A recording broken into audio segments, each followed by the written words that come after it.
People think the end of a marriage sounds like a door slamming or a plate shattering against a wall. They think it involves screaming matches and tear-stained faces. But for me, the end was completely silent. My name is Claire Whitmore. I am 36 years old, and I spent 10 years making myself smaller just so my husband, Ryan, could feel big. It happened on a Tuesday night. We were sitting at the exact same Italian restaurant where he had proposed to me a decade ago. The candle on the table flickered, but there was no romance left. Ryan wasn't even looking at me. His eyes were glued to his phone, his thumbs tapping away a message to Madison, his secretary, and now the woman he loved. He didn't apologize, he didn't look guilty. He just looked up, shrugged, and said the words that should have broken me. "Madison makes me happy, Claire, she understands me." He waited for me to beg. He waited for me to cry. But as I looked at the man who had emotionally neglected me for years, I didn't feel hurt anymore. I felt lighter. I realized that by losing him, I was finally gaining myself. But before I tell you how everything flipped, like and subscribe, drop a comment. Where are you watching from? My name is Claire Whitmore. I am 36 years old, and I live in a small coastal town called Harbor Pine, Oregon. When people ask how a marriage fails, they usually want to hear about a big explosion. They want to hear about a screaming fight in the driveway or a bank account drained overnight. But that isn't how it happened to us. That isn't how I lost myself. When I married Ryan 10 years ago, we were equals. We were a team. We lived in a small, cramped apartment in the city, and we didn't have much money, but we had each other. I remember nights sitting on the floor, eating takeout pizza, mapping out our future on the back of a napkin. We were going to build a life together. We were going to support each other's dreams. I was an interior designer. I had just started getting my own clients. Ryan was working in finance, starting at the bottom. We promised that we would always listen to each other. But then the success started coming. Not for us, for him. Ryan got promoted. Then he got promoted again. The money started coming in and we moved to a penthouse. We bought expensive cars. On the outside, our life looked perfect. But on the inside, I was slowly disappearing. It started with small things. One evening, about 3 years into our marriage, I came home excited. I had just landed a contract to redesign a boutique hotel. It was a huge job for me. I wanted to celebrate. I bought a bottle of wine and made Ryan's favorite dinner, steak and roasted potatoes. When he walked through the door, he was on the phone. He held up a finger to silence me before I could even say hello. He walked past me, still talking, and went into his office. He stayed there for 2 hours. When he finally came out, the food was cold. "I have good news," I said, trying to keep my smile. "I got the hotel contract." Ryan didn't look up from his plate. He just cut his steak and chewed. "That's nice, Claire. But listen, I need you to pick up my dry cleaning tomorrow, and we have a dinner with the partners on Friday. Wear the black dress, the one I like, not the flowery one." My smile faded. "Did you hear me? The hotel contract. It's a big step for my career." He sighed. It was a heavy, impatient sound. He put his fork down and looked at me like I was a child who had interrupted an adult conversation. "Claire, please. I've had a long day closing a multi-million-dollar deal. I don't have the energy to talk about your little decorating hobbies right now. Can we just eat in peace?" Hobbies. He called my career a hobby. That was the first crack. Over the next few years, those cracks turned into a canyon. I became an accessory to his life. I was the woman standing next to him at parties, holding a glass of champagne, smiling when he told jokes. But I wasn't allowed to speak. If I tried to add to the conversation, he would cut me off. He would put a hand on my shoulder, a heavy, controlling grip, and steer the conversation back to himself. He stopped asking me how my day was. He stopped asking what I thought about movies, or news, or where we should go on vacation. He decided everything. He decided we were going to vacation in Aspen, even though I hate the cold. He decided we were going to repaint the living room gray, even though I told him it made the room feel dead. He decided when we ate, when we slept, and who we saw. I remember my 33rd birthday. I wanted a quiet dinner, just the two of us. Instead, he threw a massive party at our house for his clients. There were 50 people there, and I didn't know half of them. Ryan spent the whole night laughing with his boss, pouring expensive scotch. I stood in the kitchen alone, cutting my own birthday cake. Ryan came in to get more ice. He saw me standing there. "What are you doing in here?" he asked, annoyed. "You're the hostess. You should be out there entertaining." "It's my birthday, Ryan," I said softly. He rolled his eyes. "Don't be dramatic, Claire. This party is good for my image. Stop making everything about you." He grabbed the ice bucket and walked out. I stood there in the silence of the kitchen, surrounded by dirty dishes and empty bottles. I felt tears pricking my eyes, but I didn't let them fall. I realized then that to him, I wasn't a person. I was just part of the furniture. I was something he owned, something that was supposed to make him look good. That night, I went to the guest bedroom and slept alone. He didn't even notice I was gone. The emotional neglect wasn't a sudden slap in the face. It was a slow erosion. It was like water dripping on a stone, day after day, year after year, until the stone was worn down to nothing. I started to doubt myself. Maybe I was boring. Maybe my career didn't matter. Maybe I should just be grateful for the money and the penthouse. I stopped fighting. I stopped sharing my opinions. I stopped trying to be his partner. I became a ghost in my own house. I thought that was the worst of it. I thought feeling invisible was the bottom. I was wrong. The discovery happened on a Sunday morning. It was raining. The sky was a dark, bruised gray, and the rain lashed against the floor-to-ceiling windows of our penthouse. Ryan was in the shower. I could hear the water running. He usually took his laptop everywhere with him. He was secretive about it. He had passwords on everything, and he would angle the screen away from me if I walked into the room. I never snooped. I told myself I trusted him, or maybe I just didn't want to know what he was hiding. But that morning, he had made a mistake. He had left his laptop on the kitchen island, and he had left it open. I was making coffee. I walked past the island to get a spoon. The screen was bright in the dim kitchen. I glanced at it, expecting to see a spreadsheet or a stock report. It was a messaging app, and it was active. A message popped up right as I looked. A little bubble with a heart emoji. "I miss you already. Last night was amazing. He doesn't deserve you." My hand froze in midair. The spoon clattered onto the counter. The sound was loud in the quiet kitchen, but the water was still running in the bathroom. He couldn't hear me. I shouldn't have looked. I should have walked away. But my feet were glued to the floor. I leaned in. The sender's name was Madison.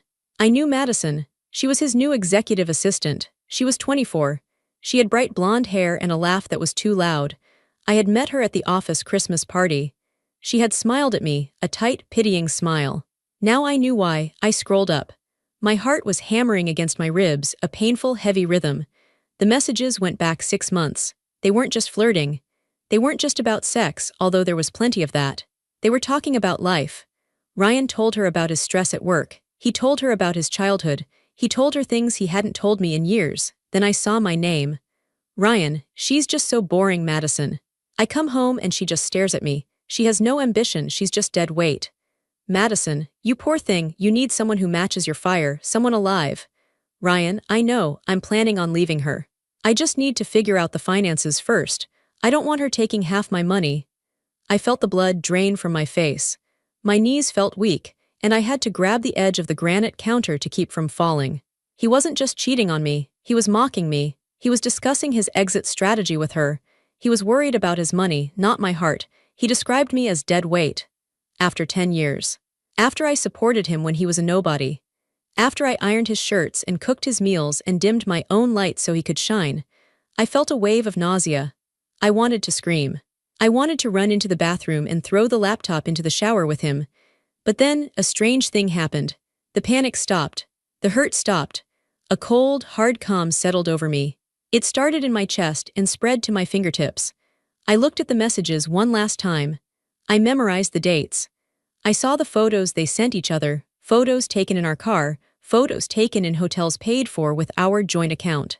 It wasn't a tragedy anymore. It was a fact. Ryan didn't love me, he didn't even respect me. The marriage I was trying to save didn't exist. I was fighting for a corpse. I heard the water stop in the bathroom. I quickly closed the browser window.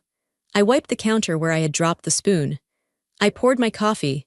When Ryan walked into the kitchen, wrapped in a towel, his hair wet and messy, I was standing by the window, looking out at the rain. "Coffee's ready," I said. My voice was steady. It didn't shake. He grunted and went to the laptop. He typed in his password and checked the screen. He looked suspicious for a second, then relaxed. He didn't know I had seen. "Thanks," he said, not looking at me. I took a sip of my coffee. It was hot and it burned my tongue, but I welcomed the pain. It reminded me I was still alive. "I'm going to go to the gym," I said. "Fine," he said. "Don't be long. I need you to drop a package off for me later." "Okay," I said. I walked out of the apartment. I didn't go to the gym. I went to the park and sat on a wet bench for 2 hours.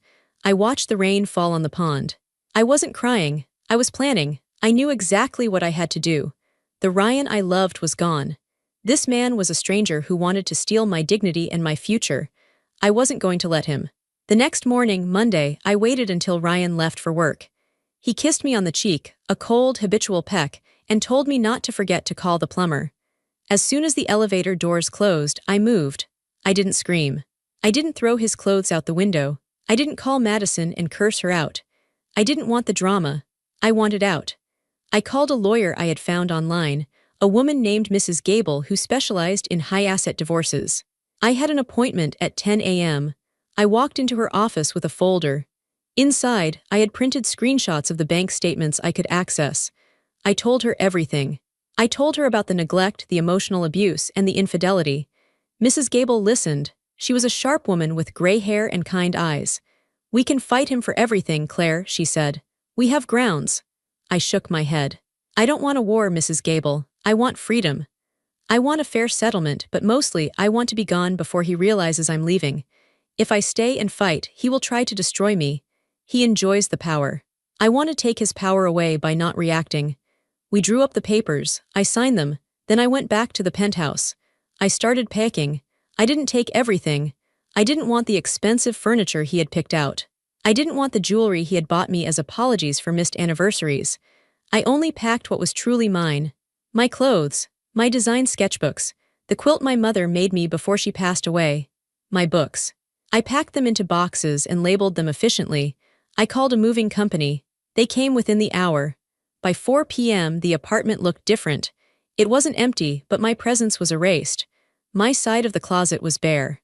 My toiletries were gone from the bathroom counter. My books were missing from the shelves. It looked like a hotel room where only one person lived. I sat on the white leather sofa and waited. Ryan came home at 6:30 p.m. He walked in, talking on his headset. He hung up his coat. He didn't notice the boxes were gone because he never looked at anything closely. He walked into the living room and saw me sitting there. I was wearing my coat. My suitcase was next to me. He stopped. He frowned. "What's going on?" he asked.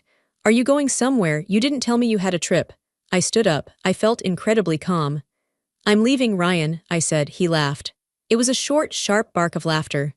"Leaving? What, like a vacation? Where are you going?" "No," I said. "I'm leaving you. The divorce papers will be served to you tomorrow at your office." The laughter died in his throat. His face went red. "Is this a joke?" he snapped. "Because it's not funny, Claire. I'm tired."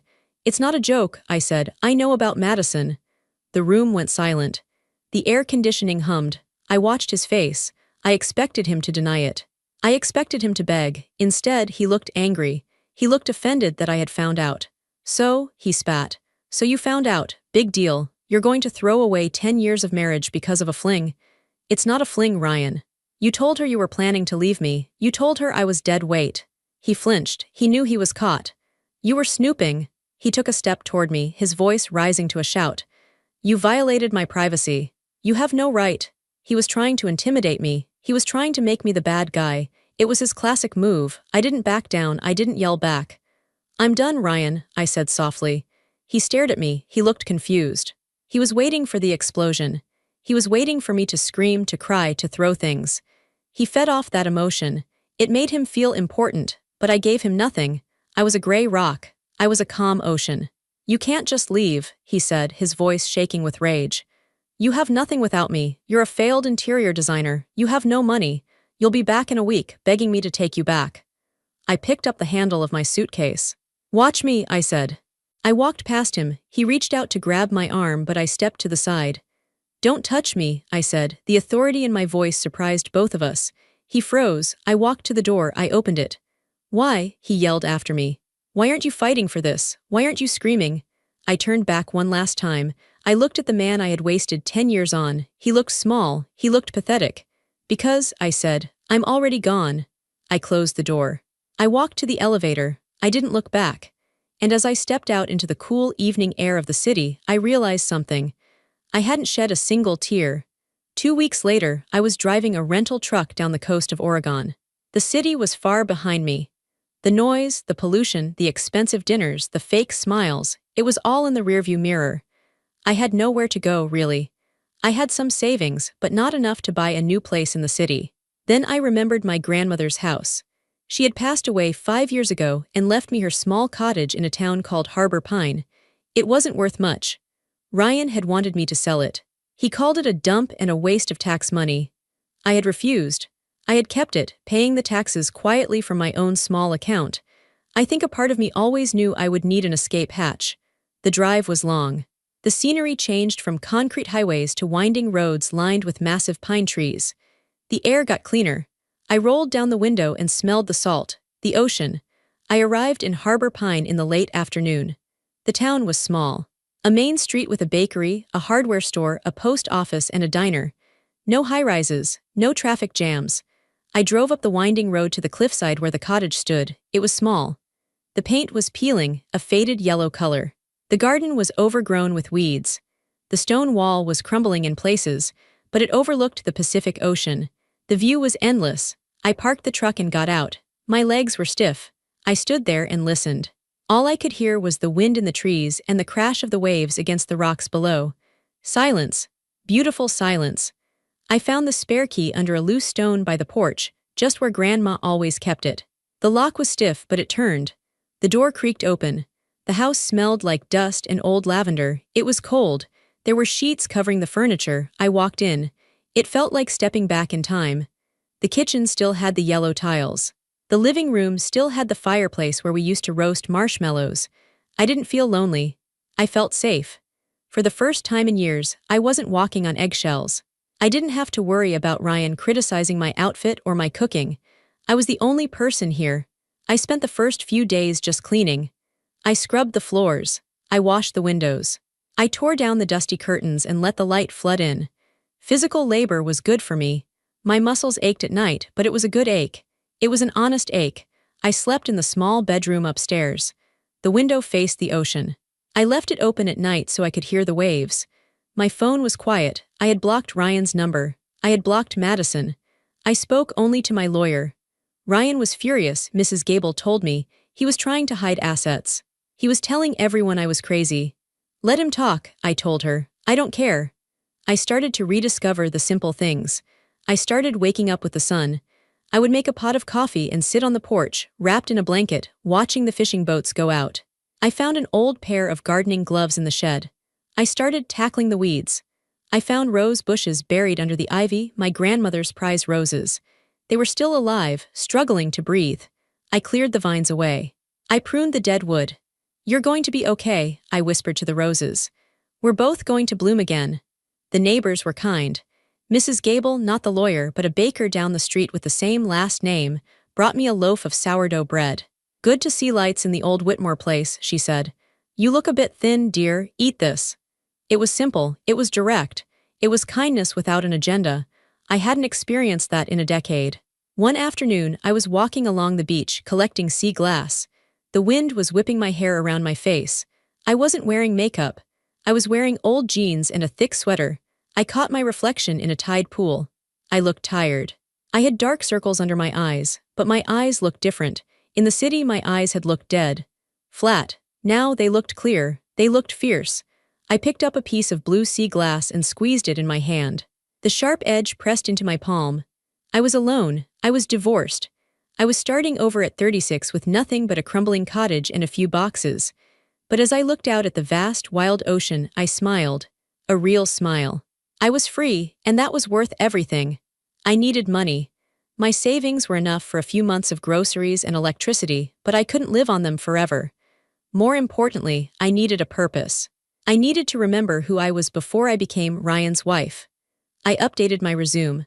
I dusted off my portfolio, the one Ryan had called amateur and quaint.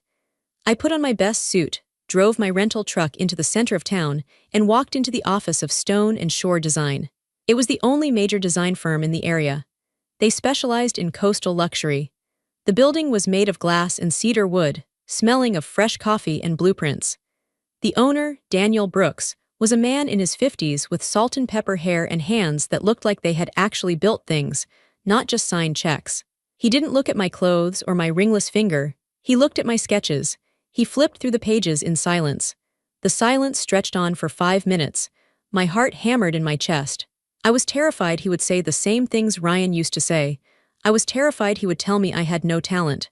Finally, he closed the folder. He looked me in the eye. "These are good," he said. "They have soul. You understand light." I let out a breath I didn't know I was holding. "Thank you. We're swamped with a new resort project down the coast," Daniel said. "I need someone who can handle the interiors without me holding their hand. Can you start Monday?" "I can start today," I said. And just like that, I had a job. Working at Stone and Shore was the opposite of my life with Ryan. In the city, everything was about appearance. It was about who you knew and how expensive your shoes were. Here, it was about the work. Daniel treated me like a professional. He asked for my opinion on fabric swatches. When I suggested moving a wall in a client's beach house to open up the view, he didn't dismiss me. He looked at the plans, nodded, and said, "That's brilliant, Claire.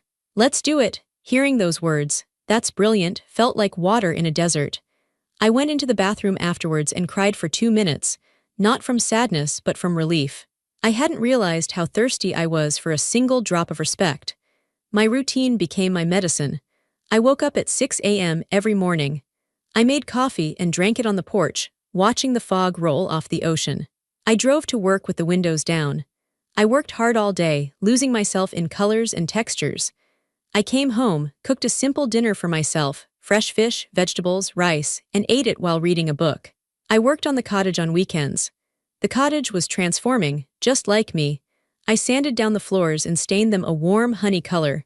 I painted the walls a soft white to reflect the sea light. I planted hydrangeas along the walkway. One evening, about 3 months after I arrived, I was working late at the office. Everyone else had gone home. I was trying to figure out a lighting plan for a dining room. Daniel walked in. He was carrying 2 cardboard cups.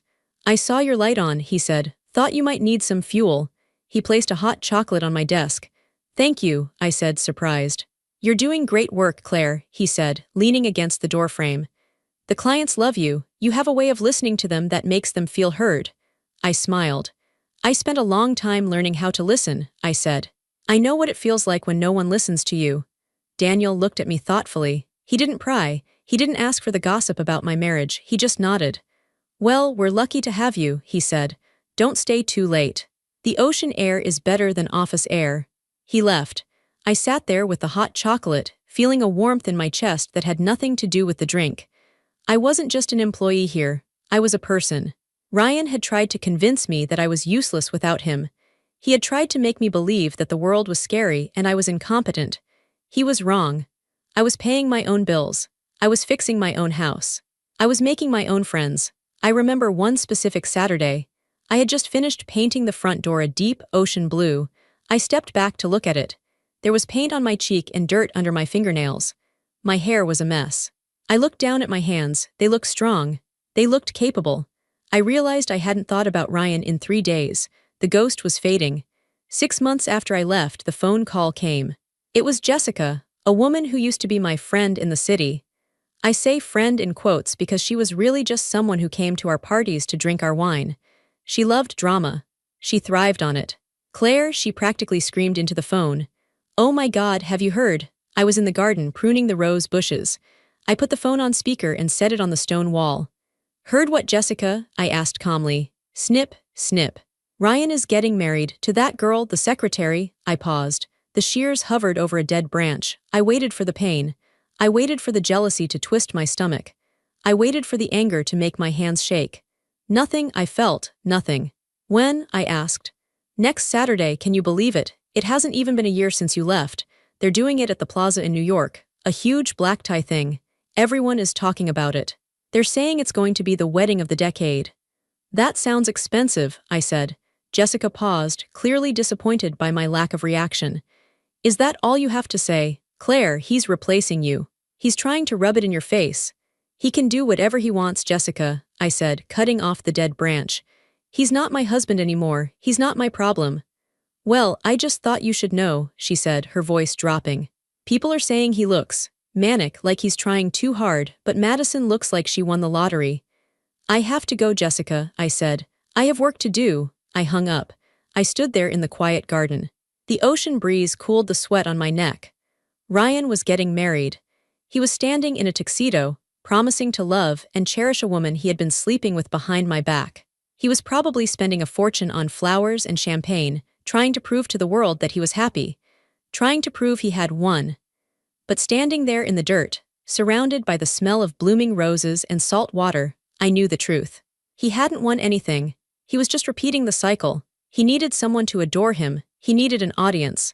Madison was his new audience. I pitied her. The day of the wedding arrived. I knew exactly what was happening in New York. It was 5 p.m. there. The ceremony was starting. The music was playing. Ryan was probably checking his reflection in a mirror, fixing his tie, making sure he looked perfect. In Harbor Pine, it was 2 p.m. I didn't sit at home and cry. I didn't drink a bottle of wine. I went for a hike. There was a trail that led up the cliffs north of town. It was steep and rocky. I climbed steadily, my breathing rhythmic, my legs burning with effort. When I reached the top, the view took my breath away. The Pacific Ocean stretched out forever, a vast sheet of blue diamonds under the sun. I sat on a rock and drank water from my canteen. I closed my eyes. I imagined the wedding. I imagined the stuffy ballroom, the fake smiles, the hushed gossip, the pressure to be perfect. Then I opened my eyes and looked at the horizon. I had no one to impress up here. I had no one to serve. I took a deep breath. The air tasted of freedom. I release you, I said out loud. My voice was snatched away by the wind. I release you, Ryan. You can't hurt me anymore. I stayed up there until the sun began to set, painting the sky in shades of purple and gold. It was more beautiful than any wedding decoration money could buy. I walked back down the trail in the twilight. When I got home, I made a cup of herbal tea and sat by the fire. I fell asleep on the sofa with a book on my chest. I didn't dream about him. Indifference is a strange thing. It's not angry. It's not loud. It's just quiet. It's the absence of burden. It was the feeling of putting down a heavy backpack I had been carrying for 10 years. I didn't care if they were happy. I didn't care if they were miserable. I just didn't care. I wasn't at the wedding, of course. But in the age of social media, you don't have to be present to see the disaster. And I heard the full story later from the man who caused it, Frank Miller. Frank was an old friend of my grandmother. He was in his 70s, a retired lawyer with a sharp wit and zero tolerance for nonsense. He had handled my grandmother's estate. He was also, coincidentally, a former business associate of Ryan's father, which was why he got an invite to the wedding. Frank came to see me a week after the event. He sat on my porch, drinking lemonade, looking very pleased with himself. "You should have been there, Claire," Frank said, a twinkle in his eye. "It was quite the show." "Tell me," I said. "Well," Frank started, "it was lavish, too lavish. Shrimp towers, ice sculptures, the works. Ryan was strutting around like a peacock.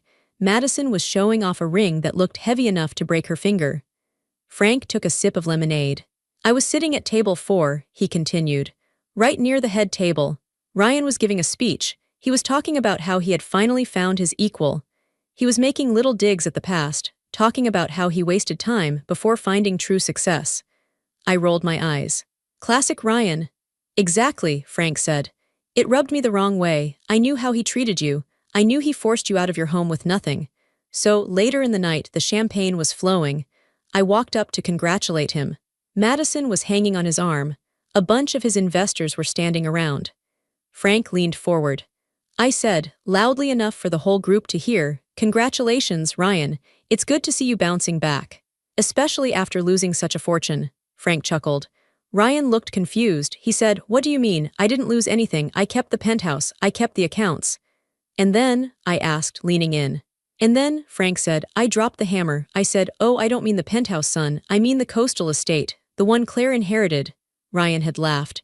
"You mean that dump in Oregon, that shack, it's worthless." Frank shook his head. That's when I told him. I said, "Ryan, didn't you read the zoning reports?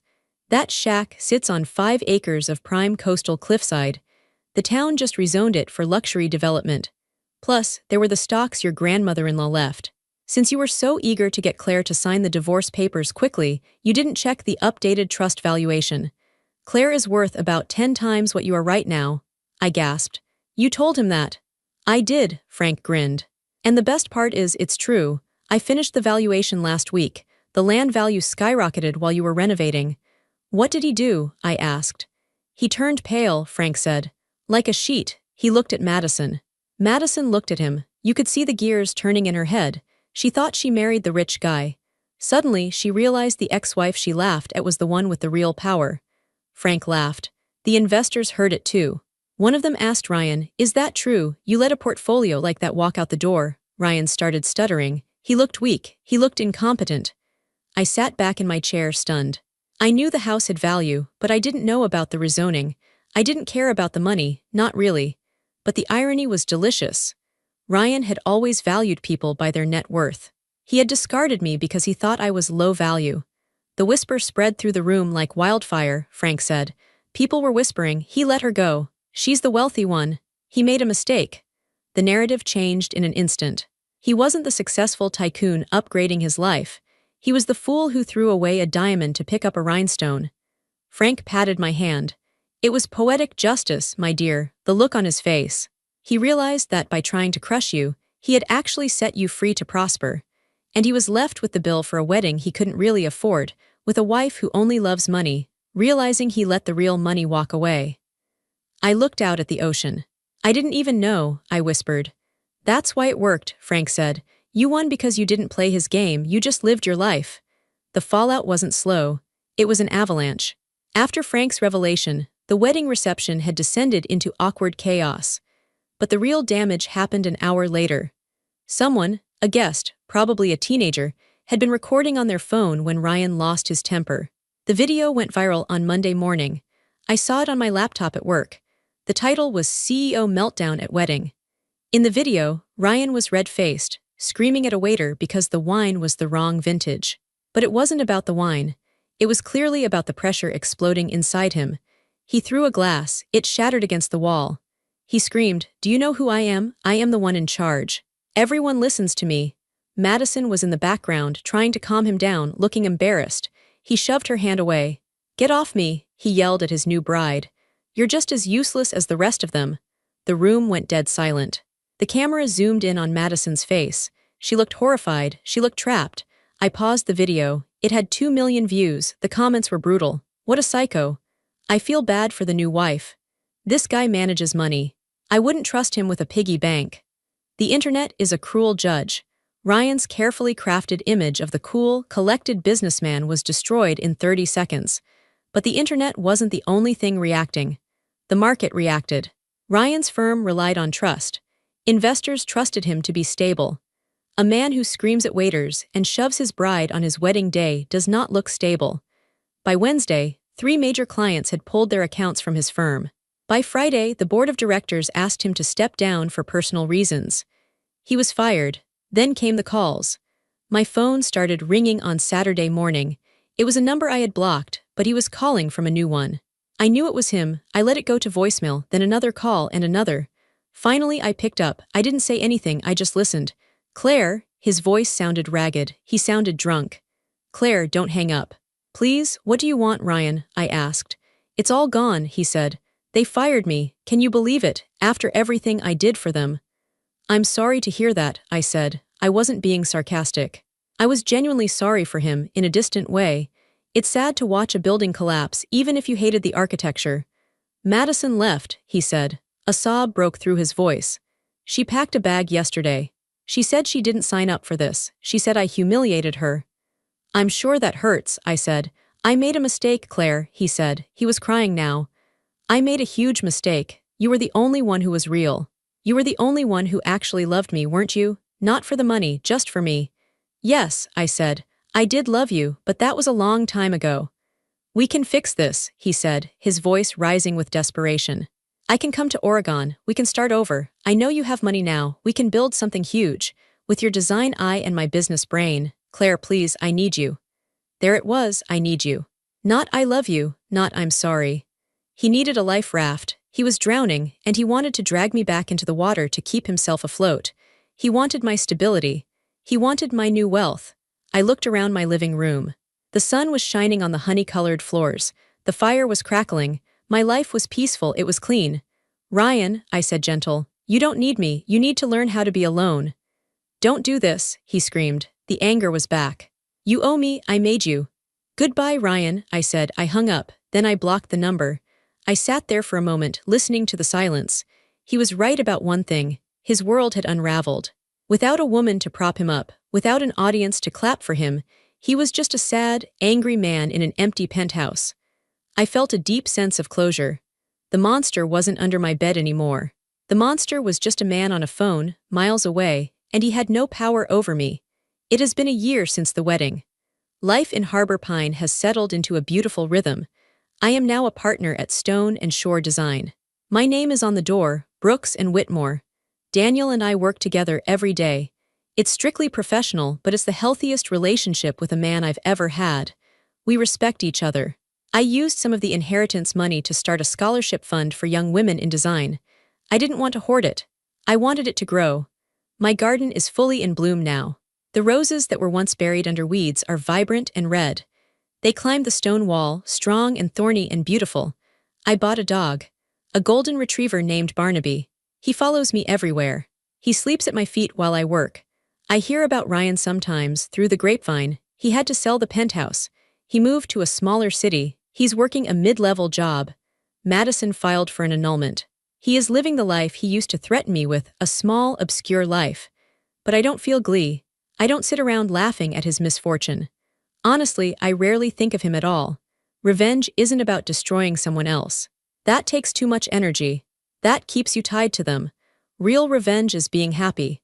Real revenge is waking up in the morning and not feeling that heavy dread in your stomach. It's making a cup of coffee and liking the person who is drinking it.